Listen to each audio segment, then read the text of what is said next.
लेकिन ये बल्दी इंतखाबात हमारे लिए बहुत अहम है।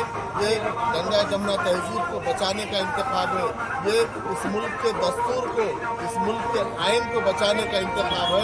और ये वोट एक एक वोट अपना कीमती वोट है। ये वोट के जरिए आप धोखा प्रस्तावकों को मुंह जवाब दीजिए और जो मौजूदा सेकुलर हुकूमत रेवंत रेड्डी साहब की क़यादत में, राहुल गांधी जी की क़यादत में जो यहाँ पर तेलंगाना में सेकुलर हुकूमत चल रही है, उसके हाथ मजबूत करना है। आने वाले दिनों में हमारे आने वाली नस्लों को तरक्की की तरफ लेके जाना है, चाहे तालीम हो, रोज़गार हो और मजहबी आज़ादी का मामला हो। इन सबको अगर हमको इस मुल्क में कायम रखना है, इस रियासत में हमको कांग्रेस पार्टी के हाथ मजबूत करने की ज़रूरत है। आपके बीच में एक नौजवान यहाँ पर हमारे पास यहाँ पर एक मोहतरमा यहाँ पर 35 वार्ड नंबर 35 से इलेक्शन में है। आप लोग तमाम लोग एक एक लोग खास तौर पर 11 तारीख के दिन सुबह आप लोग अपना एक फरीज़ा समझ के, क्योंकि आपका एक वोट अपने मुल्क की तरक्की के लिए और ख़ास तौर पर आदिलाबाद की तरक्की के लिए आपका वोट है। आप अपनी जिम्मेदारी को समझते हुए, क्योंकि दस्तूर ने अब हमको जो ताकत दी है वोट की, ताकत का इस्तेमाल 11 तारीख को कांग्रेस को हाथ के निशान को दे के आप अपने मुस्तकबिल का आप तयन कीजिए। और मैं उम्मीद करता हूँ कि आदिलाबाद एक बाशऊर शहर है, आदिलाबाद के लोग बाशऊर है, यकीनन सोच समझकर अपने फ्यूचर को सोचते हुए, अपने मुस्तकबिल को सोचते हुए अपना वोट देंगे। और तमाम लोगों से अपील है, खासतौर पर हमारे माँ बहनों से, आप निकल लीजिए, भारी तादाद में निकल लीजिए। इलेक्शन के दिन आप लोग घर में, उस दिन तातील का दिन, हॉलीडे का दिन नहीं है। अपनी जिम्मेदारी का, अपने दस्तूर जो अपने को हक दिया, हुकूक का अदायगी का दिन है, वो आप लोग बाहर निकल के भारी अक्सरियत से न सिर्फ वार्ड नंबर 35 बल्कि तमाम 49 वार्ड्स में कांग्रेस पार्टी के कैंडिडेट को वोट दीजिए। क्योंकि यहाँ पर जिस तरीके से फिरका परस्ती को फैलाने की कोशिश की जा रही है, उसका मुंह तोड़ जवाब देने का वक्त आ गया है। इस दस्तूर के हक को इस्तेमाल करके कांग्रेस के, क्योंकि जिस तरीके से माइनॉरिटीज़ के हुकूक का यहाँ पर तहफ़्फ़ुज़ किया जा रहा है, तमाम लोगों के SC, ST, BC माइनॉरिटीज़ को एक साथ लेके चलने वाली हुकूमत कांग्रेस पार्टी है।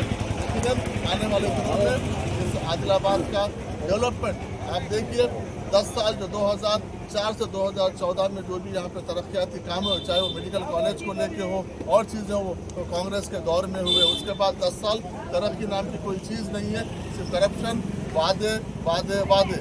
कांग्रेस की हुकूमत वादों की हुकूमत नहीं है, करके बताने वाली हुकूमत। आप तमाम लोगों से मैं अदबन गुजारिश करता हूँ कि 11 तारीख के दिन आप सुबह अव्वल वक्त में निकल लीजिए, अपना वोट का इस्तेमाल कीजिए और कांग्रेस पार्टी के कैंडिडेट को भारी मेजॉरिटी से जिताइए। यकीनन बल्दिया में कांग्रेस पार्टी का झंडा लहराएगा तो वापस तरक्की आदिलाबाद में होगी, रोजगार आएगा, तालीम आएगी, यहाँ पर इंडस्ट्री आएगी। क्योंकि अब जिस तरीके से रेवंत रेड्डी साहब एयरपोर्ट का वादा किए हैं, तो एयरपोर्ट भी जैसा स्टार्ट हो जाएगा तो तरक्कियाँ शुरू होंगी। बस आप तमाम लोगों से गुजारिश है कि हाथ के निशान को, सेकुलर पार्टी को वक्त का तकाजा है, अहम तकाजा है।